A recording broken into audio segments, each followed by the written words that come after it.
नमस्कार साथियों, target PCS के ऑनलाइन चैनल पे आप सभी मित्रों का स्वागत है। देखिए, करंट अफेयर्स परीक्षा में बहुत महत्वपूर्ण है। आपकी परीक्षा 22 दिसंबर को होने जा रही है। अभी कुछ लोग उपापोह की स्थिति में हैं पीसीएस और बिहार पीसीएस प्रारंभिक परीक्षा के दृष्टिकोण से। तो चलिए राष्ट्रीय घटनाक्रम को हम लोग देखते हैं। प्रोजेक्ट अस्मिता का भी शुभारंभ किया गया है। प्रोजेक्ट अस्मिता नाम याद रखिए आप लोग। प्रोजेक्ट अस्मिता किसके द्वारा शुरू किया गया है? शिक्षा मंत्रालय द्वारा शुरू किया गया है और यूजीसी द्वारा, शिक्षा मंत्रालय के तहत यूजीसी द्वारा इसको किया गया है, शुरू किया गया है। इसका मकसद है अगले 5 वर्षों में 22 भारतीय भाषाओं में कुल 22,000 किताबें विकसित करनी। याद रखिए, प्रोजेक्ट अस्मिता किससे संबंधित है? शिक्षा मंत्रालय से। ठीक है, 22,000 किताबें इसके तहत विकसित किया जाएगा आने वाले 5 सालों में। डिजिटल भारत निधि अभी शुरू किया गया है। यह दूरसंचार विभाग की एक पहल है। डिजिटल भारत निधि, इसका मकसद क्या है? इस धनराशि का प्रयोग किया जाएगा दूर दराज और ग्रामीण क्षेत्रों में दूरसंचार नेटवर्क का विस्तार करने के लिए किया जाएगा। डिजिटल भारत निधि, याद रखिए, दूरसंचार विभाग की एक पहल है। 25 जून अभी बीता है। 25 जून को संविधान दिवस, हत्या दिवस मनाने की घोषणा किया गया है। तारीख याद रखिए, 25 जून को। कब मनाने की घोषणा किया गया है? 25 जून को। क्या संविधान हत्या दिवस मनाने की घोषणा किया गया है केंद्र सरकार द्वारा। क्यों मनाया जाएगा? क्योंकि 25 जून 1975 को ही इंदिरा गांधी जी ने 352 अनुच्छेद 352 का प्रयोग करके देश में राष्ट्रीय आपातकाल लगाया था, जो कि देश में 21 महीनों तक लागू रहा। यह याद रखिए आपको, 21 महीनों तक आपातकाल लगा था और 25 जून को ही लागू किया गया था, इसलिए उसके याद में संविधान हत्या दिवस मनाया जाएगा 25 जून में। याद रखिए, महत्वपूर्ण है। विश्व धरोहर समिति का भी आयोजन किया गया है भारत में। पहली बार भारत में इसका आयोजन हो रहा है। 46वां सत्र, यह सत्र जरूर याद रखिएगा, नंबर को जरूर याद रखिएगा। 43, 44, 45, 46 ऐसे करके दे देगा अगर प्रश्न में, तो प्रश्न आपको कठिन हो जाएगा और गलत, अगर आसान सा सवाल गलत हो जाएगा तो अब इससे आसान और क्या ही हो सकता है। इसलिए नंबर को आप गौर रखिए, 46वां सत्र इसका है। ठीक है, इसका आयोजन भारत में किया, भारत में पहली बार इसका आयोजन हो रहा है। और इसमें जो एक बात और ध्यान देने वाली है वह कि इसका उद्घाटन प्रधानमंत्री नरेंद्र मोदी द्वारा किया गया है। यह भी आपको याद रखना है, क्योंकि अभी जो पिछला पेपर समीक्षा अधिकारी का कैंसिल हुआ है उसमें इस तरह के प्रश्न पूछे गए थे और काफ़ी सारे लोगों ने गलत कर दिया था। प्रधानमंत्री की जगह राष्ट्रपति दे देगा तो हमें कन्फ्यूजन हो जाएगा, इसलिए याद रखिए पहली बार भारत द्वारा इसका आयोजन किया जा रहा है। ठीक है, विश्व धरोहर समिति। 500वें सामुदायिक रेडियो स्टेशन का उद्घाटन अभी किया गया है। कहाँ पे किया गया है? जगह का नाम बहुत महत्वपूर्ण है, मिजोरम के आइजोल में। मिजोरम के आइजोल में 500वें सामुदायिक रेडियो स्टेशन किसने किया है? सूचना और प्रसारण मंत्री अश्विनी वैष्णव ने इसका उद्घाटन किया है। जगह का नाम आप लोग याद रखिए, मिजोरम के आइजोल में किया गया है, 500वें नंबर का। शिकुनला सुरंग अभी चर्चा में रहा है। प्रधानमंत्री ने इसका वर्चुअली रूप से उद्घाटन किया है। स्थित कहाँ है? यह महत्वपूर्ण है, लद्दाख में स्थित है। और इसका खासियत क्या है? विश्व की सबसे ऊंची सुरंग है। विश्व की सबसे ऊंची सुरंग है। नाम रखिए, याद रखिए, शिकुनला सुरंग। इसकी लंबाई भी याद रखिए, चूँकि कथन और कारण के प्रश्न आजकल पूछे जा रहे हैं तो उसमें लंबाई दे सकता है। 4.1 किलोमीटर इसकी लंबाई है और बीआरओ सीमा सड़क संगठन द्वारा इसका निर्माण किया जा रहा है। पीडब्ल्यूडी द्वारा नहीं, सीमा सड़क संगठन द्वारा। ठीक है, याद रखिए, महत्वपूर्ण है। चराइदेव मोइदम विश्व धरोहर सूची में शामिल किया गया है। अभी चर्चा में रहा है, जो अभी 46वां विश्व धरोहर समिति का जो 46वां सत्र भारत में आयोजित किया जा रहा है, उसी सम्मेलन के दौरान यह निर्णय लिया गया है कि चराइदेव मोइदम विश्व धरोहर सूची में शामिल किया गया है और भारत का 43वां स्थल है। यह भी याद रखिए आप लोग कि भारत में अब तक 43 स्थल को इस सूची में शामिल किया गया है, 43 स्थान को। यह स्थान क्यों प्रसिद्ध है? यह अहोम राजवंश का टीला है, असम में स्थित है। आप लोग राज्य का नाम जरूर याद रखिए, असम में स्थित है। ठीक है, अहोम राजवंश का यहाँ पे शासन था। प्रोजेक्ट परी अभी शुरू किया गया है। किस मंत्रालय द्वारा शुरू किया गया है? इसको जरूर आप लोग याद रखिए, संस्कृति मंत्रालय द्वारा प्रोजेक्ट परी शुरू किया गया है। अभी जो 46वां सत्र आयोजित किया गया है उसी सम्मेलन में ही इसको भी शुरू किया गया है। इसके तहत पारंपरिक कला रूपों के साथ साथ मूर्तियां, भित्ति चित्र आदि बनाए जा रहे हैं। तो संस्कृति मंत्रालय की यह पहल है, प्रोजेक्ट परी, याद रखिए, महत्वपूर्ण है। खनिज अन्वेषण हैकाथॉन का शुभारंभ भी किया गया है। कोयला मंत्री जी किशन रेड्डी द्वारा इसका शुभारंभ किया गया है हैदराबाद से। नाम क्या है? खनिज अन्वेषण हैकाथॉन का शुभारंभ। विझिन्जाम अंतर्राष्ट्रीय बंदरगाह का नाम जरूर याद रखिए, विझिन्जाम अंतर्राष्ट्रीय हवाई अड्डा।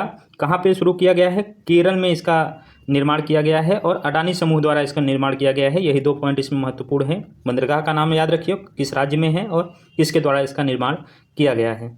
उन्नत फ्रिगेट त्रिपुट का भी जलावतरण किया गया है। त्रिपुट, इसका नाम क्या है? नाम याद रखिए, त्रिपुट। इसका नाम आप लोग याद रखिएगा, नाम इसका है त्रिपुट। इसका वो जलावतरण अभी किया गया है। गोवा शिपयार्ड लिमिटेड द्वारा इसका निर्माण किया गया है और गोवा शिपयार्ड लिमिटेड द्वारा किया गया है, उसका नाम आप लोग याद रखिए, त्रिपुटी इसका नाम है बस।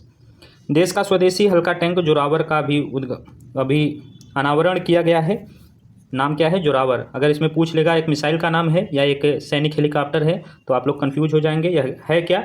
एक टैंक है, स्वदेशी टैंक, हल्का टैंक है, जोरावर नाम है। डीआरडीओ द्वारा इसको विकसित किया गया है और गुजरात के हजीरा में इसका अनावरण किया गया है जोरावर का। डीआरडीओ ने एलएनटी कंपनी जो है लार्सन एंड टुब्रो के साथ मिलकर इसको विकसित किया है, नाम याद रखिए जरूर, जोरावर नाम है और डीआरडीओ ने एलएनटी के साथ इसको विकसित किया है। हजीरा में इसका अनावरण किया गया है। देश की सबसे बड़ी तेंदुआ सफारी अभी कौन सी बनी है? कर्नाटक की बनेरघट्टा जैविक उद्यान में देश की सबसे बड़ी तेंदुआ सफारी घोषित किया गया है। यह 20 हेक्टेयर में फैली है, इसमें 8 तेंदुए पाए जाते हैं अभी वर्तमान में, तो याद रखिए कर्नाटक में स्थित है बनेरघट्टा जैविक उद्यान में। प्लास्टिक रिसाइकलिंग एवं स्थिरता वैश्विक सम्मेलन अभी इसका आयोजन किया गया है। कहाँ आयोजन किया गया है? नई दिल्ली में इसका आयोजन किया गया है जुलाई में। रसायन और उर्वरक मंत्रालय की सचिव निवेदिता शुक्ला ने इसको सम्मेलन का उद्घाटन किया है, नाम याद रखिए। प्लास्टिक रिसाइकलिंग एवं स्थिरता पर वैश्विक सम्मेलन है, इसलिए इसको याद रखना महत्वपूर्ण हो जाता है। विश्व की पहली सीएनजी मोटरसाइकिल, विश्व की पहली है, याद रखिए, महत्वपूर्ण है। किसके द्वारा विकसित किया गया है? यह सबसे बड़ा ज़्यादा महत्वपूर्ण है, बजाज ऑटो द्वारा। देखिए यहाँ पे बहुत सारे कंपनियों का नाम देखिएगा तो आप कंफ्यूज हो जाएंगे, नाम जरूर याद रखिए जो मार्क कर रहे हैं। बजाज ऑटो द्वारा पहली सीएनजी, विश्व की पहली सीएनजी मोटरसाइकिल है, इसका नाम भी याद रखिए। बजाज ऑटो द्वारा तो इसको बनाया गया है, लेकिन इस मोटरसाइकिल का नाम क्या है? फ्रीडम 125, फ्रीडम 125, नाम जरूर याद रखिए, कन्फ्यूजन बिल्कुल मत रखिएगा। फ्रीडम 125 इसका नाम है, बजाज ऑटो द्वारा इसको विकसित किया गया है, बनाया गया है। सीएनजी मोटरसाइकिल, विश्व की पहली सीएनजी मोटरसाइकिल है, ठीक है। बस यही चीज़ें इसमें याद रखना है, 2 चीज़ें। सर्वश्रेष्ठ कृषि राज्य का पुरस्कार अभी दिया गया है, किस स्टेट को दिया गया है? यह महत्वपूर्ण है, महाराष्ट्र को दिया गया है। किस स्टेट को? महाराष्ट्र को सर्वश्रेष्ठ कृषि राज्य का पुरस्कार दिया गया है, महाराष्ट्र को, याद रखिए। नागालैंड को सर्वश्रेष्ठ बागवानी राज्य का पुरस्कार, महाराष्ट्र को सर्वश्रेष्ठ कृषि राज्य का पुरस्कार और नागालैंड को सर्वश्रेष्ठ बागवानी राज्य का पुरस्कार दिया गया है। दोनों आपके लिए महत्वपूर्ण है, याद रखिए।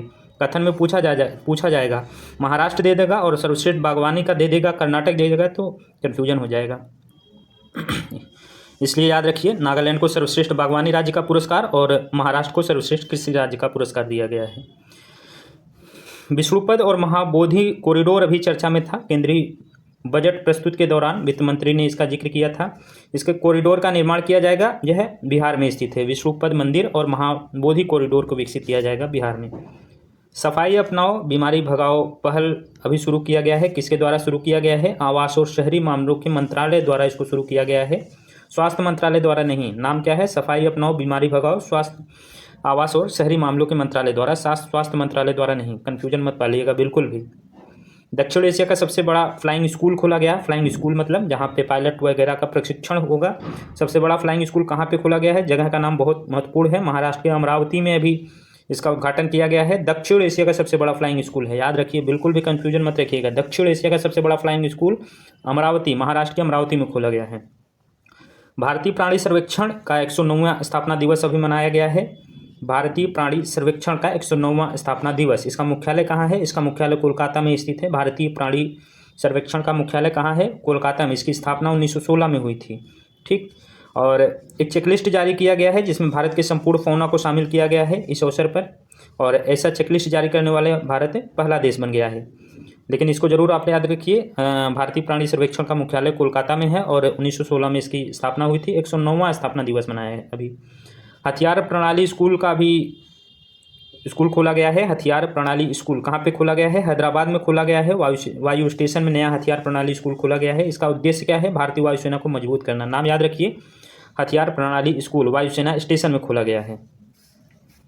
कन्फ्यूजन बिल्कुल मत रहिएगा, बार बार वीडियो को देखिए, कहीं से आप लोग पढ़े हैं, रिवीजन श्रृंखला है और इसमें गलत मत करिएगा। जो आपके नज़र से जा रहा है, अगर वह प्रश्न पूछा जाएगा, प्रश्न इसी में से पूछा जाएगा, घुमा फिरा के आपके नज़र से जो चीज़ें गुजरी हुई हैं वहीं से प्रश्न आएगा। प्रश्न कहीं आसमान से दूसरे ग्रह से नहीं आते हैं, सब यहीं से आते हैं। हम लोग ठीक से ध्यान से पढ़ते नहीं हैं, इस वजह से गलत हो जाता है।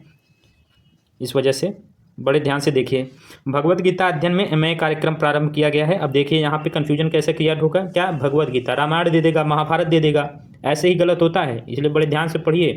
भगवत गीता के अध्ययन में एमए कार्यक्रम शुरू किया गया, ठीक है। कहाँ पे? इग्नू में, इंदिरा गांधी राष्ट्रीय मुक्त विश्वविद्यालय द्वारा शुरू किया गया है भगवत गीता में।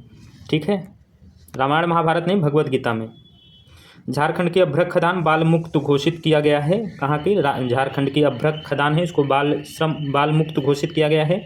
राष्ट्रीय बाल अधिकार संरक्षण आयोग द्वारा इसको बाल मुक्त घोषित किया गया है। नाम ये ध्यान रखिएगा। पेड़ों के साथ बढ़े एक अभियान है, पेड़ों के साथ बढ़े वृक्षारोपण अभियान है। अब देखो कौन शुरू किया है, यह महत्वपूर्ण है। इसमें सीमा सुरक्षा बल BSF और भारतीय स्टेट बैंक ने जम्मू कश्मीर के श्रीनगर में यह अभियान शुभारंभ किया है। यह सारा महत्वपूर्ण पॉइंट है।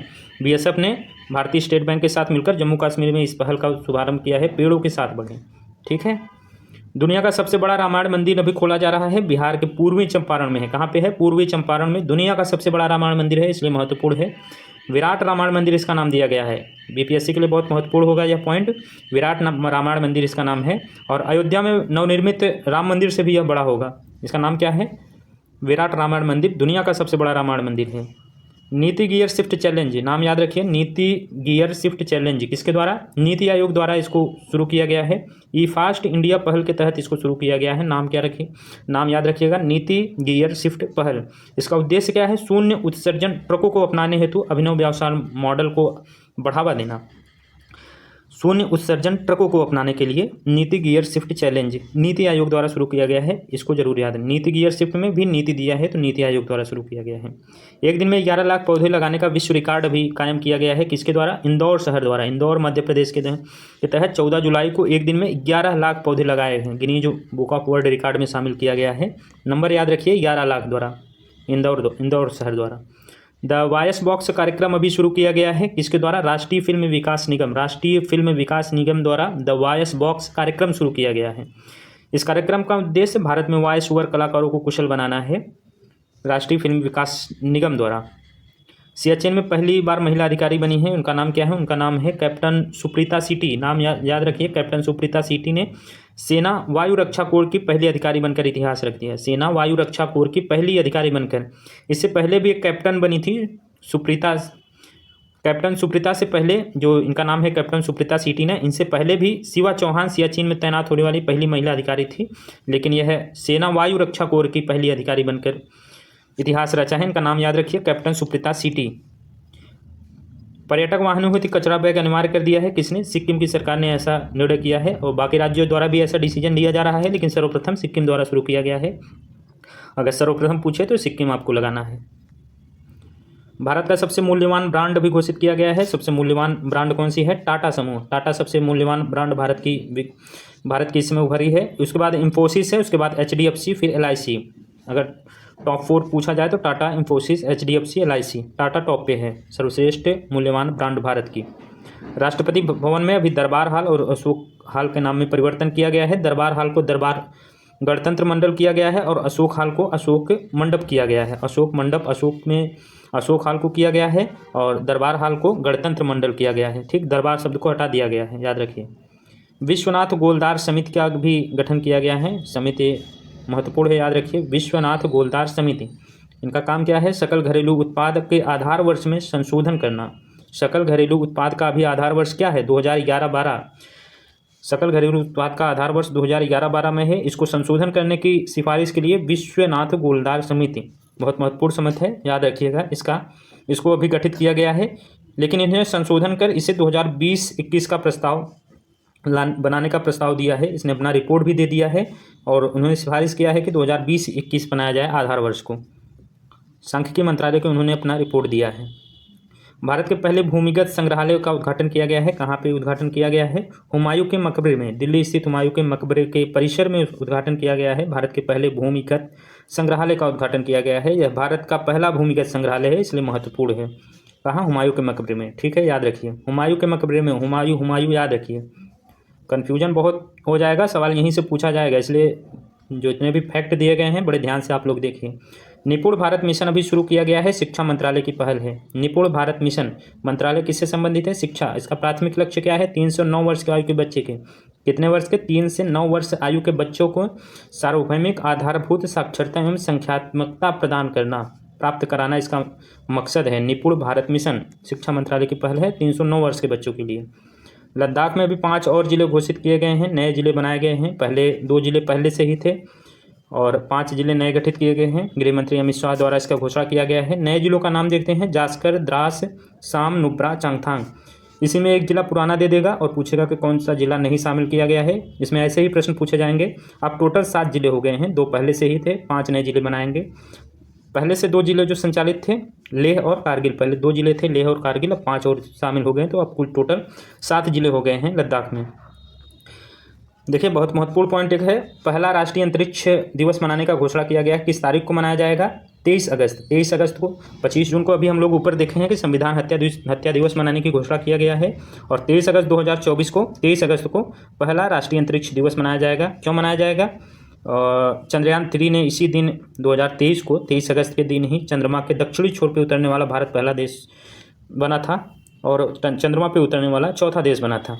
इसका विषय रखा गया है, इसका थीम रखा गया है, चंद्रमा को स्पर्श करते हुए जीवन को स्पर्श करना, यह इसकी थीम है। याद रखिएगा, पहली बार मनाया जा रहा है, पहला राष्ट्रीय अंतरिक्ष दिवस है, इसलिए महत्वपूर्ण हो जाता है। 23 अगस्त याद रखिएगा। लेमन ग्रास की खेती हेतु समझौता किया गया है, किसके तहत? उड़ीसा में ऐसा किया गया है। उड़ीसा में आदिवासी किसानों के बीच लेमन ग्रास की खेती के लिए समझौता किया गया। लेमन ग्रास की खेती कहाँ पर किया जाएगा? उड़ीसा में अभी समझौता हुआ है।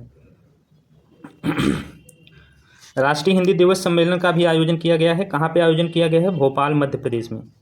शहर का नाम जरूर याद रखिएगा, भोपाल में किया गया है राष्ट्रीय हिंदी दिवस हिंदी विज्ञान सम्मेलन। केंद्रीय मंत्रिमंडल ने BIO-E3 नीति को मंजूरी दी।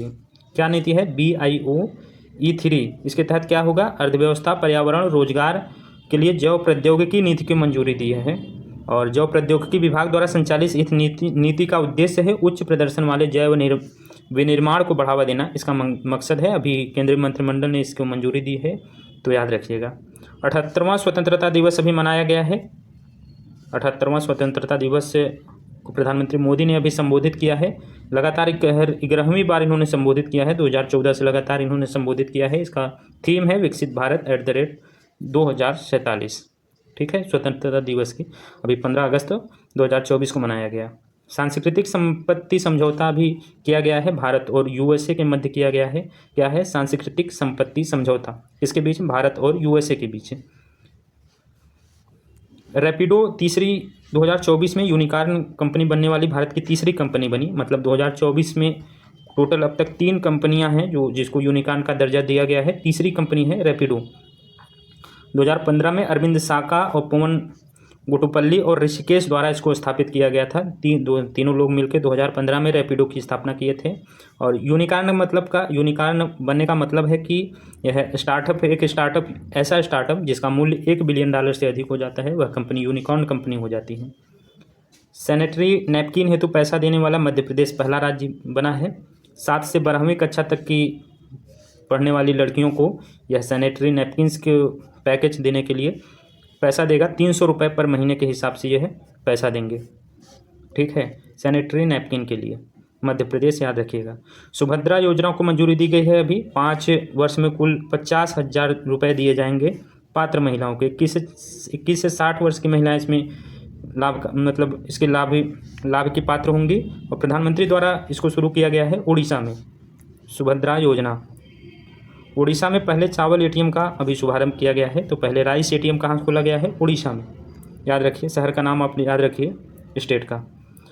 नागालैंड आपदा बीमा लागू करने वाला देश का पहला राज्य बना है। याद रखिएगा, नागालैंड है यह। नागालैंड आपको वैसे ध्यान में नहीं आएगा या आप वहाँ तक गेस नहीं कर पाएंगे, इसलिए ज़रूर याद रखिए, गेस से उत्तर नहीं लगा पाएंगे आप लोग। नागालैंड भारत का पहला स्वदेशी प्रोटोटाइप फास्ट ब्रीडर रिएक्टर खोला गया है। भारत का पहला स्वदेशी प्रोटोटाइप फास्ट रिएक्टर तमिलनाडु के कलपक्कम में खोला गया है। कहाँ खोला गया है? तमिलनाडु में खोला गया है। इसे इंदिरा गांधी परमाणु अनुसंधान केंद्र द्वारा डिजाइन किया गया है और भविनी द्वारा इसको निर्मित किया गया है। क्या नाम है? भारत का पहला स्वदेशी prototype fast breeder reactor. Bharat का पहला प्रदूषण नियंत्रण पोत समुद्र प्रताप। समुद्र प्रताप क्या है? पोत है, एक जहाज है समुद्र, जिसका मकसद होगा प्रदूषण नियंत्रण।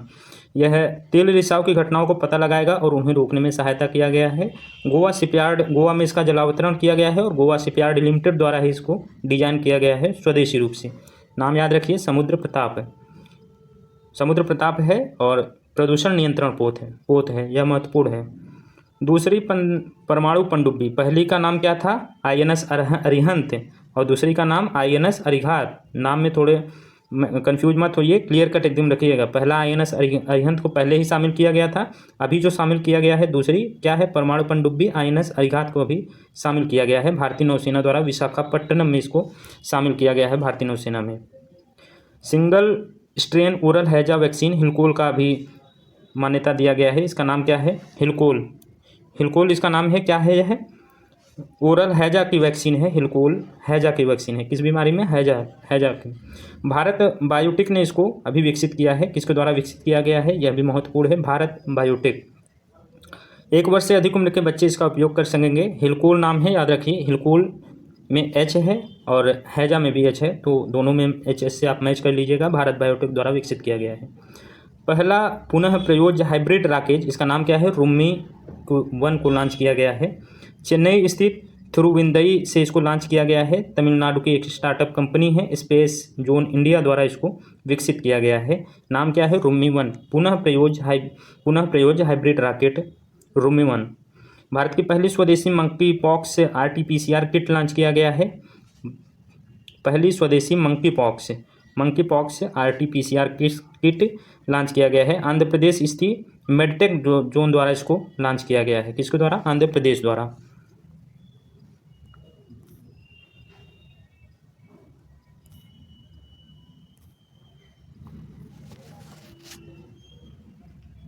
ग्रस्त प्रजाति के रूप में वर्गीकृत किया गया है। किसको? नीलकुरंजी को। IUCN द्वारा रेड लिस्ट की संकटग्रस्त प्रजाति के रूप में इसको वर्गीकृत किया गया है। किसके द्वारा? IUCN के द्वारा। यह नीलकुरंजी जो है वह प्रत्येक 12 वर्ष में एक बार खिलता है, इसलिए यह महत्वपूर्ण है। इसको संकटग्रस्त की सूची में डाला गया है। नाम याद रखिए, इसका नाम क्या है? नीलकुरंजी। वैक्सीन अभी एक निर्मित किया गया है, इसका परीक्षण शुरू किया गया है। इसका नाम क्या है? BNT116। क्या नाम है? BNT116 इसका नाम है। यह फेफड़े के कैंसर के टीके के लिए इसका परीक्षण शुरू किया गया है। वैक्सीन का नाम आप लोग जरूर याद रखिएगा, इसका नाम है BNT116। फेफड़े के कैंसर के टीके के लिए इसका विकसित किया गया है। बायोएनटेक द्वारा निर्मित वैक्सीन mRNA तकनीकी पर आधारित है। जो कोविड की वैक्सीन थी वह भी mRNA तकनीकी पर आधारित थी, और इसको भी mRNA तकनीकी पर आधारित किया गया है। टीका है फेफड़े के कैंसर के लिए। भारत में अभी 3 नए वेटलैंड को शामिल किया गया है। वेटलैंड से क्वेश्चन हर साल PCS की परीक्षा में पूछा जाता है, इसलिए इसको जरूर याद रखिए। नंजनारायण पक्षी अभ्यारण्य, काजुएली पक्षी अभ्यारण्य और तवा जलाशय, इन तीनों को शामिल किया गया है। अभी अगस्त की यह घटना है, अगस्त 2024 में इसको शामिल किया गया है। नंजनारायण पक्षी अभ्यारण्य और काजुएली पक्षी अभ्यारण्य जहाँ तमिलनाडु में है, वहीं तवा जलाशय मध्य प्रदेश में स्थित है। अब कुल टोटल वर्तमान में 85 वेटलैंड भारत में स्थित हैं। अभी 85 वेटलैंड सबसे ज़्यादा भारत में स्थित है, और सबसे ज़्यादा उत्तर प्रदेश में शामिल है। उत्तर प्रदेश में स्थित है सबसे ज़्यादा। फिलहाल अभी के लिए जो तीनों शामिल किए गए हैं उसमें नंजनारायण पक्षी अभ्यारण्य और काजुएली तमिलनाडु में स्थित है, तवा मध्य प्रदेश में स्थित है। राष्ट्रीय संस्थागत रैंकिंग फ्रेमवर्क 2024 अभी जारी किया गया था। किसके द्वारा? शिक्षा मंत्रालय द्वारा इसको जारी किया गया था। IIT मद्रास को ओवरऑल टॉप पोजीशन पर रखा गया था, और लगातार 6वें वर्ष इसने टॉप किया है सभी श्रेणियों में। इंजीनियरिंग संस्थान की बात करें तो IIT मद्रास को इंजीनियरिंग में भी यह टॉप पे था। विश्वविद्यालयी रैंक में IISc बेंगलुरु पहले स्थान पे था विश्वविद्यालय के रैंक पे, और समग्र IIT मद्रास समग्र रूप से भी इसने टॉप किया था। IIM की अगर बात किए थे, प्रबंधन संस्थान में IIM अहमदाबाद टॉप किया है प्रबंधन की श्रेणी में, और ओपन यूनिवर्सिटी में इग्नू ने टॉप किया है। ठीक है, राष्ट्रीय संस्थागत रैंकिंग फ्रेमवर्क याद रखिएगा, शिक्षा मंत्रालय द्वारा जारी किया गया है।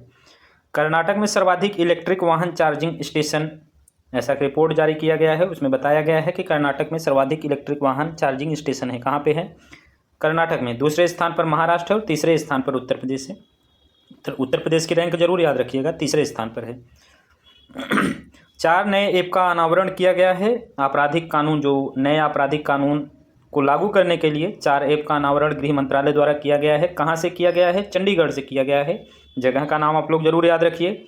और 3 नए ऐप को लागू करने के लिए 3 नए जो कानून है, नए कानून को लिए 4 ऐप लागू किया गया है। इन चारों ऐप का नाम क्या है? ई साक्ष्य, न्याय सेतु, न्याय श्रुति और ई समन। चारों ऐप का नाम आपको याद रखना है। यह सब ऐसे जगह हैं यहाँ से आयोग प्रश्न जरूर उठाएगा। चारों ऐप में एक ऐप का नाम दूसरा दे देगा तो वहाँ पे कन्फ्यूजन हो जाएगा, इसलिए चारों ऐप का नाम बड़े बारीकी से आपको याद करना है। ई साक्ष्य, न्याय सेतु, न्याय श्रुति और ई समन। ठीक है, जो तीनों नए कानून हैं उनको लागू करने के लिए 4 ऐप का गृह मंत्री अमित शाह द्वारा चंडीगढ़ से इसको शुरुआत किया गया है। और जो तीनों नए कानून हैं उसको 1 जुलाई 2024 से पूरे देश में लागू हुए हैं। आप लोग डेट जरूर याद रखिए, लागू हो गए हैं 1 जुलाई से ही। ठीक है, पहला बहुराष्ट्रीय हवाई अभ्यास अभी हुआ है, इसका नाम क्या है? तरंग शक्ति। 2 चरणों में इसका आयोजन हुआ है। पहला चरण तमिलनाडु में किया गया है, दूसरा चरण राजस्थान में इसका आयोजन हो चुका है। इसका नाम क्या है? तरंग शक्ति। बहुराष्ट्रीय हवाई अभ्यास है तरंग शक्ति। प्रबल रिवाल्वर अभी खबरों में था, यह भारत की सबसे लंबी दूरी की रिवाल्वर है। इसका नाम क्या है? प्रबल रिवाल्वर। कानपुर में बनी है इसलिए महत्वपूर्ण है। प्रबल रिवाल्वर याद रखिएगा, नाम जरूर याद रखिए। कानपुर में बनी है, भारत की सबसे लंबी दूरी की रिवाल्वर है। इंदिरा गांधी अंतर्राष्ट्रीय हवाई अड्डा शुद्ध शून्य कार्बन उत्सर्जन प्राप्त करने वाला पहला हवाई अड्डा बना है। कौन? इंदिरा गांधी अंतर्राष्ट्रीय हवाई अड्डा, नई दिल्ली।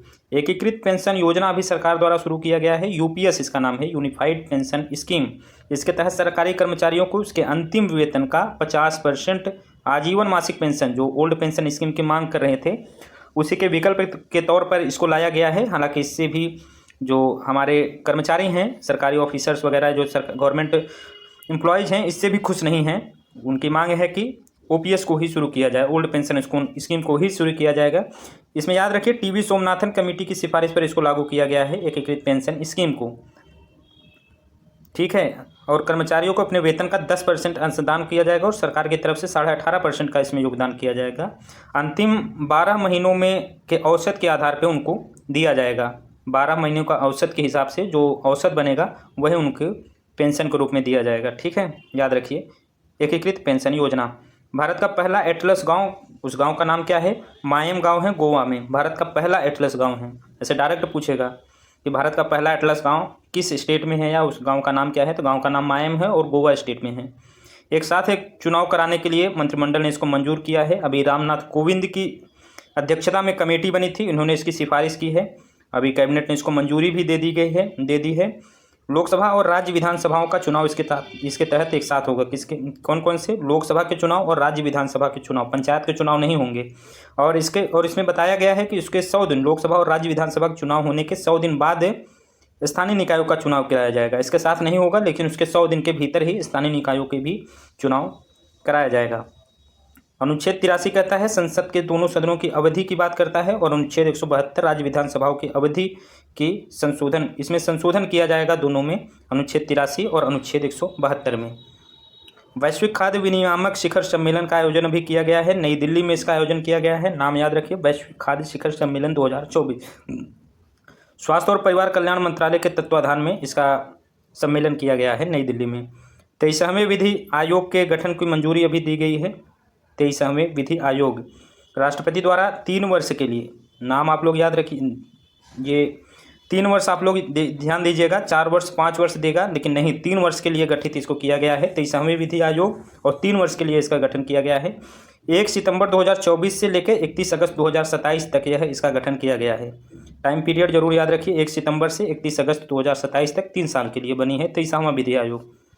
ठीक है, पोर्ट ब्लेयर का नाम अभी बदलकर श्री विजयपुरम किया गया है। उसका नाम पहले पोर्ट ब्लेयर था, अंडमान निकोबार की राजधानी था, इसका नाम अभी श्री विजयपुरम किया गया है। सुभाष चंद्र बोस ने पहली बार पोर्ट ब्लेयर में तिरंगा फहराया था, याद रखिए।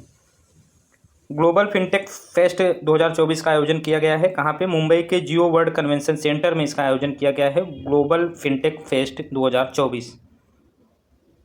अगले हम पॉइंट को अपने देखते हैं, 8वां भारत जल सप्ताह 2024 अभी इसका आयोजन किया गया है नई दिल्ली में। इसका उद्घाटन राष्ट्रपति द्वारा किया गया है, यह महत्वपूर्ण है।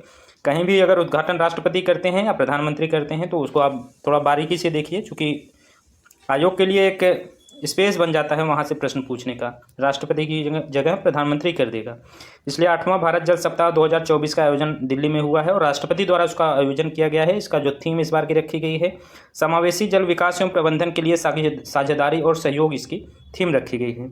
अमेरिका ने भारत को 297 पुरावशेष लौटाए हैं। देश का नाम याद रखिए, किसने लौटाए हैं? अमेरिका ने। और कितने लौटाए हैं? 297 पुरावशेष। 4000 वर्ष पुराने हैं यह पुरावशेष जो लौटाए हैं अमेरिका ने, 4000 वर्ष पुराने हैं, जो 2000 ईसा पूर्व से लेकर 1900 ईस्वी तक के हैं। देखो अपना देश पीपुल चॉइस पहल का भी आयोजन किया गया है। किसके तहत? पर्यटन मंत्रालय द्वारा इस पहल का आयोजन किया गया है। नाम याद रखिए, देखो अपना देश पीपुल चॉइस पहल 2024। यह राष्ट्रव्यापी पहल के लिए मतदान 15 सितंबर तक खोला गया है। इसके लिए मतदान कराया जा रहा है। इस पहल की शुरुआत प्रधानमंत्री द्वारा 7 मार्च 2024 को श्रीनगर में किया गया था। कहाँ से किया गया था? प्रधानमंत्री द्वारा जम्मू कश्मीर के श्रीनगर से इसका शुरुआत किया गया है। देखो अपना देश पीपुल चॉइस पहल, इसका उद्देश्य नागरिकों के साथ मिलकर भारत के सबसे पसंदीदा पर्यटन स्थलों की पहचान करना है। इसमें वोटिंग किया जाएगा कि भारत का सबसे पसंदीदा पर्यटन स्थान कौन है, और उसी को पहचान करने के लिए प्रधानमंत्री द्वारा इसको शुरू किया गया है। श्रीनगर से शुरू किया गया था, याद रखिए।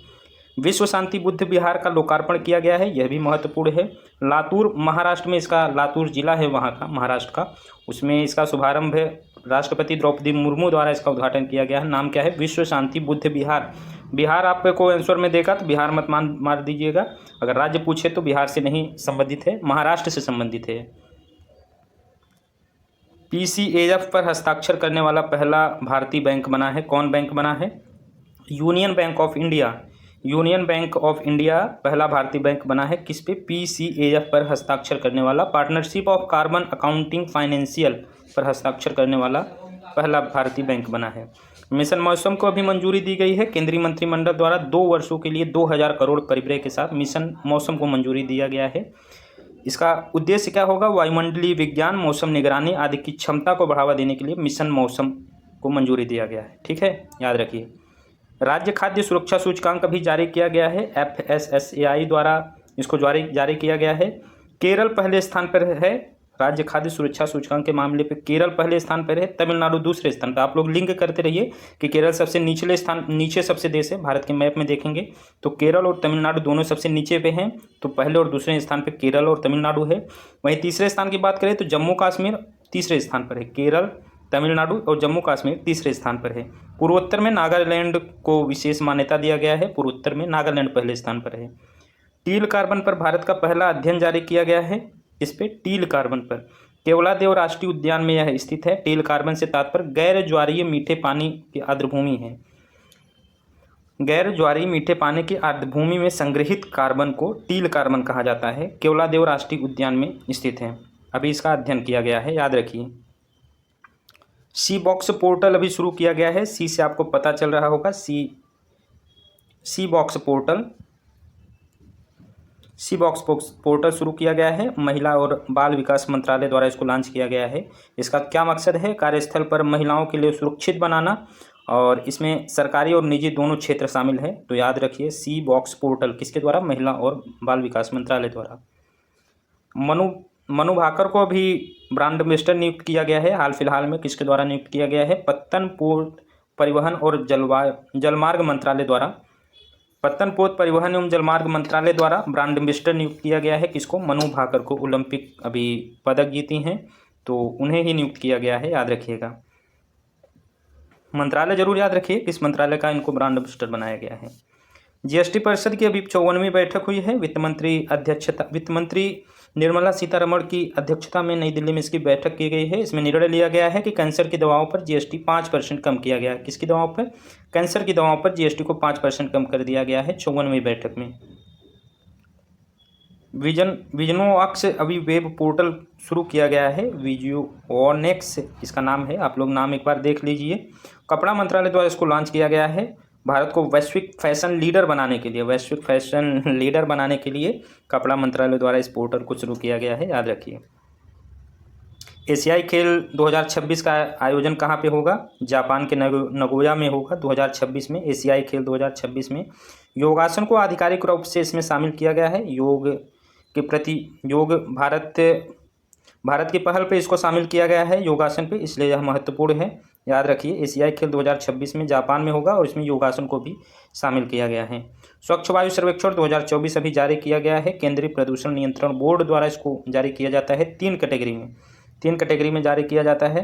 कैटेगरी 1 में अगर देखें तो 10 लाख से अधिक शहरों में, जिसमें सूरत पहले स्थान पर है, जबलपुर दूसरे स्थान पर, और यूपी का आगरा शहर तीसरे स्थान पर है, लखनऊ चौथे स्थान पर, कानपुर 5वें स्थान पर। मतलब 3 से लेकर 5, 3, 4, 5 नंबर पे यूपी के शहर हैं। आप लोग याद रखिए, यह महत्वपूर्ण है परीक्षा के दृष्टिकोण से, इसको जरूर याद रखिएगा। कैटेगरी 2 में 3 से 10 लाख तक शहर आते हैं, जिसमें फिरोजाबाद पहले स्थान पर है, अमरावती दूसरे स्थान पर है, झांसी और गोरखपुर क्रमशः तीसरे और चौथे स्थान पर। तो यह भी याद रखिए, तीसरे स्थान पर यहाँ पे आगरा दिया गया है और कैटेगरी 2 में तीसरे स्थान पर झांसी को दिया गया है। कैटेगरी 3 की बात करें तो 3 लाख से नीचे वाले शहर, जनसंख्या वाले शहर आते हैं इसमें उत्तर प्रदेश का रायबरेली पहला स्थान है, नालकोंडा दूसरा स्थान पर, नालागढ़ तीसरा स्थान पर। यह तीनों ही कैटेगरी आपके लिए बहुत महत्वपूर्ण है, सवाल जरूर यहाँ से देखने को आपको मिलेंगे, ठीक है। तो चूँकि इसमें बहुत सारे लोग कन्फ्यूज हो जाएंगे, इसलिए इसको यहाँ से आयोग जरूर सवाल बनाएगा, आप लोग इसको बहुत अच्छे से याद करिए, आगरा, झांसी, रायबरेली, ठीक है। दीप ज्योति अभी एक नाम दिया गया है, एक बछिया को नाम दिया गया है प्रधानमंत्री मोदी द्वारा। आंध्र प्रदेश के पुंगुर नस्ल की गाय की बछिया को नाम दिया गया है, क्या नाम दिया गया है? दीप ज्योति। विश्व की सबसे छोटी माने जाने वाली इस गाय का दूध अत्यंत पौष्टिक होता है, इसका नाम अभी प्रधानमंत्री द्वारा दिया गया है दीप ज्योति, याद रखिए। 21वां राष्ट्रीय पुस्तक मेला का आयोजन किया गया है, केटी फाउंडेशन और फोर्स वन बुक्स की ओर से इसका आयोजन लखनऊ में किया गया है, इसलिए महत्वपूर्ण है, याद रखिए। 21वें नंबर के राष्ट्रीय पुस्तक मेला। अपार आईडी अभी विकसित किया गया है, automated permanent academic account registry इसका पूरा नाम है, अपार आईडी। छात्रों के लिए 12 अंकों की आईडी सुधार लिंक आईडी आधार से लिंक की जाएगी। कितने अंक की है? 12 अंकों की आईडी आधार से लिंक की जाएगी, अपार आईडी। सर्वश्रेष्ठ त्रिपाठी समिति बहुत महत्वपूर्ण समिति है, अभी चर्चा में थी। सर्वश्रेष्ठ त्रिपाठी समिति, तिरुपति मंदिर में लड्डू का जो विवाद चल रहा था, अभी कुछ महीने 2 महीने पहले की ही यह खबर है, तिरुपति बालाजी मंदिर में जो विवाद लड्डू प्रसाद के लिए वहाँ पे चल रहा था, उसकी जांच के लिए ही सर्वश्रेष्ठ त्रिपाठी समिति का गठन किया गया था। नाम याद रखिए, सर्वश्रेष्ठ त्रिपाठी समिति। रणधीर सिंह अभी चर्चा में रहे हैं, क्यों चर्चा में रहे हैं? एशियाई ओलंपिक परिषद के अध्यक्ष चुने गए हैं, इनका नाम क्या है? रणधीर सिंह एशियाई ओलंपिक परिषद के अध्यक्ष चुने गए हैं और ऐसा चुने जाने वाले पहले भारतीय बने हैं, इसलिए भी यह महत्वपूर्ण है, रणधीर सिंह, नाम याद रखिएगा। देसी गाय को राजमाता का दर्जा दिया गया है, किस राज्य ने ऐसा किया है? महाराष्ट्र की सरकार ने ऐसा किया है, गाय को राजमाता के दर्जा दिया गया है। इथेनॉल का तीसरा सर्वाधिक उत्पादन, भारत, अमेरिका और ब्राज़ील के बाद विश्व का तीसरा सर्वाधिक इथेनॉल उत्पादन करने वाले देश बन गया है, नाम याद रखिएगा। पहले स्थान पर अमेरिका है, दूसरे स्थान पर ब्राज़ील है और भारत तीसरा स्थान बन गया है इथेनॉल के उत्पादन में। 5 और भारतीय भाषाओं को शास्त्रीय भाषा का दर्जा दिया गया है, 5 का नाम आप लोग याद रखिए। मराठी, असमिया, बंगाली, क्या नाम है उनका? नाम जरूर याद रखिए, मराठी, असमिया, बंगाली, पाली और प्राकृतिक। देखिए, महाराष्ट्र से मराठी, असम का असमिया, बंगाल का बंगाली, पाली भाषा जो बौद्ध लोगों की भाषा थी, और प्राकृतिक भाषा जो जैन की भाषा थी। तो यह 5 भाषाओं की शास्त्रीय भाषा का दर्जा दिया गया है। अब कुल टोटल शास्त्रीय भाषाओं की संख्या पूछा जाए तो अब कुल 11 हो गई, 6 पहले से ही थी और अब 11। सर्वप्रथम पाली भाषा किसको दिया गया था? तमिल को दिया गया था 2004 में, संस्कृत नहीं। संस्कृत और तमिल में कन्फ्यूजन हो जाता है, संस्कृत को नहीं दिया गया था, तमिल को दिया गया था। देश का पहला जिम्नोस्पर्म पार्क भी तैयार हो रहा है, कहाँ पे? उत्तराखंड में। उत्तराखंड में देश का पहला जिम्नोस्पर्म पार्क बन रहा है। जिम्नोस्पर्म नग्न बीज वाले पौधे होते हैं, इसी का पार्क बनाया जा रहा है उत्तराखंड में, राज्य याद रखिए आप लोग।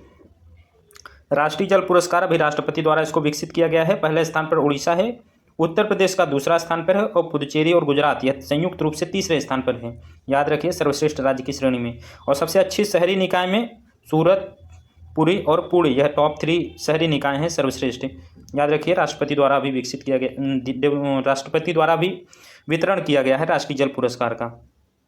देश का पहला मानव रहित टोल प्लाजा अभी बनाया गया है, देश का पहला मानव रहित है, यहाँ पे कोई आदमी नहीं काम करेगा बल्कि रोबोटिक्स सिस्टम से सब बनाया जा रहा है। सोनीपत के झिंझरौली में बनाया गया बिना बूथ का टोल प्लाजा है, ऑनलाइन इसका चालान कट जाएगा, ऑनलाइन कटेगा, सारे जो टोल प्लाजा है वहाँ पे मानव रहित बनाया गया है। लखनऊ में हो देश का पहला AICT, पहला आर्टिफिशियल सिटी किसको बनाया जा रहा है? राजधानी लखनऊ को देश का पहला AICT के रूप में विकसित किए जाने की योजना है, याद रखिए लखनऊ। स्कैम से बचाओ कैंपेन अभी शुरू किया गया है। नाम क्या है? स्कैम से बचाओ कैंपेन। ऑनलाइन स्कैम से बचने के लिए भारत सरकार और मेटा ने इस अभियान को शुरू किया। याद रखिए, भारत सरकार ने मेटा, जिसका पहला नाम फेसबुक था पहले, उसका मेटा अभी नाम हो गया, मार्क जुकरबर्ग की कंपनी है। तो भारत सरकार और मेटा की संयुक्त पहल है स्कैम से बचाओ, ऑनलाइन स्कैमिंग को रोकने के लिए। इसके कुछ और छोटे छोटे पॉइंट हैं, इसको हम लोग देख लेते हैं। बनेरघट्टा जैविक उद्यान कहाँ पे है? कर्नाटक है। यहाँ पे दक्षिण भारत की पहली और भारत की सबसे बड़ी तेंदुआ सफारी का उद्घाटन किया गया है। अभी हम लोग ऊपर भी देखे हैं, बनेरघट्टा जैविक उद्यान में कर्नाटक में स्थित है, दक्षिण भारत की पहली है और भारत की सबसे बड़ी तेंदुआ सफारी। 8 यहाँ पे तेंदुए रखे जा रहे हैं। राजाजी राघवी बायोस्फीयर अभी चर्चा में था। राजाजी बायोस्फीयर रिजर्व के नाम से उत्तराखंड में स्थित है, भारत का पहला निजी क्षेत्र का बायोस्फीयर रिजर्व है। नाम क्या है? राजाजी राघवी बायोस्फीयर रिजर्व, भारत का पहला निजी क्षेत्र का बायोस्फीयर रिजर्व है। आदिचुंचनगिरी मोर अभ्यारण्य कर्नाटक राज्य में स्थित है। नाम याद रखिएगा और कहाँ पे स्थित है यह भी याद रखिएगा। टेल वन्यजीव अभ्यारण्य अरुणाचल प्रदेश में स्थित है। इसमें सींग वाले मेढक की एक नई प्रजाति की खोज की गई है। तो प्रश्न सीधा पूछा जाएगा, हाल ही में किस राज्य में सींग वाले मेढक की खोज की गई है? तो अरुणाचल प्रदेश में टेल वन्यजीव अभ्यारण्य में। मुनस्यारी अभी चर्चा में है, उत्तराखंड में देश का पहला रोडोडेंड्रॉन मतलब फूल की एक प्रजाति है, उसका उद्यान खोला गया है। नाम क्या है? मुनस्यारी। ठीक है। दामिनी और मेघदूत, यह ऐप का नाम है दामिनी और मेघदूत। किसके द्वारा शुरू किया गया है? पृथ्वी विज्ञान मंत्रालय द्वारा इस ऐप को जारी किया गया है। ऐप का नाम क्या है? दामिनी और मेघदूत। भारत की पहली एस्ट्रो टूरिज्म पहल का शुभारंभ किया गया है। नक्षत्र का उद्घाटन जॉर्ज एवरेस्ट मसूरी उत्तराखंड में किया गया है। क्या नाम है भारत की पहली एस्ट्रो टूरिज्म पहल? इसका नाम है नक्षत्र। नई दिल्ली में भारत का पहला आयुर्वेदिक कैफे खोला गया है। कहाँ पे? नई दिल्ली में भारत का पहला आयुर्वेदिक कैफे। ओडिशा ने सिमलीपाल टाइगर रिजर्व में लगे क्षेत्र में विश्व की पहली विशेष मेनालिस्टिक टाइगर सफारी की घोषणा की है। कौन? उड़ीसा। अभी दाना चक्रवात आया था, कहाँ पे आया था? बंगाल की खाड़ी में आया था। 24-25 अक्टूबर की यह घटना है। इसका नाम दाना किसने दिया? सऊदी अरब ने दिया है। यह महत्वपूर्ण है, याद रखिए। और इससे प्रभावित होने वाले राज्य कौन कौन से हैं? पश्चिम बंगाल, ओडिशा और आंध्र प्रदेश इससे प्रभावित हुए थे दाना चक्रवात। सुदासरी प्रजनन केंद्र भी चर्चा में था, जैसलमेर राजस्थान में है यह है। क्या नाम है? सुदासरी प्रजनन केंद्र। कहाँ पे स्थित है? जैसलमेर राजस्थान में। यह पहले ग्रेट इंडियन बस्टर्ड चूजे का जन्म कृत्रिम गर्भाधान तरीके से हुआ यहाँ पे। क्या नाम है? सुदासरी प्रजनन केंद्र। काजीरंगा राष्ट्रीय उद्यान असम में है, भारत का दूसरा सबसे बड़ा तितली विविधता केंद्र घोषित किया गया है। किसको? काजीरंगा राष्ट्रीय उद्यान। यह एक सींग वाले गैंडों के लिए भी प्रसिद्ध है काजीरंगा राष्ट्रीय उद्यान। दूसरा सबसे बड़ा तितली विविधता के लिए घोषित किया गया है काजीरंगा। पहला कौन सा है? नामदफा राष्ट्रीय उद्यान अरुणाचल प्रदेश में। बंजारा विरासत संग्रहालय भी चर्चा में था, महाराष्ट्र में प्रधानमंत्री मोदी ने इसका उद्घाटन किया है। नाम याद रखिए, बंजारा विरासत संग्रहालय, महाराष्ट्र में प्रधानमंत्री मोदी ने 5 अक्टूबर 2024 को इसका उद्घाटन किया। महत्वपूर्ण है, याद रखिए। पश्मीना ऊन को अभी जीआई टैग दिया गया। कहाँ पे है? यह लद्दाख में, लद्दाख का प्रोडक्ट है, इसको जीआई टैग दिया गया। पश्मीना ऊन कश्मीर नहीं, लद्दाख में। केरल के अलुवा में स्थित एक बीज फार्म को देश का पहला कार्बन तटस्थ कृषि फार्म घोषित किया गया। कहाँ पे स्थित है? केरल में। भारत के पहले ऑक्सीजन बर्ड पार्क, क्या नाम है? Oxygen bird park Amrit Mahotsav park का उद्घाटन NH44 नागपुर में किया गया है। भारत के पहले ऑक्सीजन बर्ड पार्क का, कहाँ पे? नागपुर में, भारत का पहला oxygen bird park. Madhya Pradesh ने लू और हीट वेव को प्राकृतिक आपदा घोषित किया गया। कौन सा राज्य है? मध्य प्रदेश ने लू और हीट वेव को प्राकृतिक आपदा घोषित किया है। डांसिंग गर्ल, यह एक प्रजाति है। विज्ञान शिक्षा अनुसंधान संस्थान भोपाल के शोधकर्ताओं द्वारा अदरक की 3 नई प्रजाति खोजी गई। इनके समूहों को डांसिंग गर्ल नाम दिया गया। अगर पूछेगा डांसिंग गर्ल किसकी नई, डांसिंग गर्ल के नाम से अभी हाल ही में किसकी प्रजाति खोजी गई है? तो अदरक की प्रजाति खोजी गई है डांसिंग गर्ल। कैरोटस पाइपस नाम है इनका। यह क्या है? पलनी हिल्स तमिलनाडु में खोजी गई मकड़ी की प्रजाति है। इस प्रजाति का नाम क्या है? कैरोटस पाइपरस। प्रधानमंत्री मोदी द्वारा सूरत गुजरात से जल संचय जन भागीदारी पहल का शुभारंभ भी सितंबर माह में किया गया है। प्रधानमंत्री मोदी द्वारा कहाँ से? सूरत से। हाल ही में भारत में दुनिया का सबसे बड़ा प्लास्टिक प्रदूषण देश घोषित किया गया है। किसे? भारत को दुनिया का सबसे बड़ा प्लास्टिक प्रदूषण देश किसे घोषित किया गया है? भारत को। तो दोस्तों, यह हमारा राष्ट्रीय घटनाक्रम हुआ है। बहुत ही महत्वपूर्ण प्रश्नों का इसमें संकलन किया गया है। आप लोग इसको बार बार देखिए, यहाँ से प्रश्न जरूर पूछे जाएंगे और प्रश्न गलत नहीं होने चाहिए, चूँकि और जितने भी आप मैगजीन पढ़ रहे हैं, चाहे वह घटनासार हो, चाहे वह आई दृष्टि हो, उसमें भी यही सारे पॉइंट दिए गए हैं, डिटेल में दिया गया है। इसमें सिर्फ उतना ही फैक्ट शामिल किया गया है जिसको प्रश्नों में पूछा जा सकता है, महत्वपूर्ण फैक्ट को शामिल किया गया है। तो आप इसको मिस मत करिए, ज़रूर देखिए और अपने दोस्तों को भी साझा करिए। चैनल को लाइक, शेयर और सब्सक्राइब भी कर दीजिए। और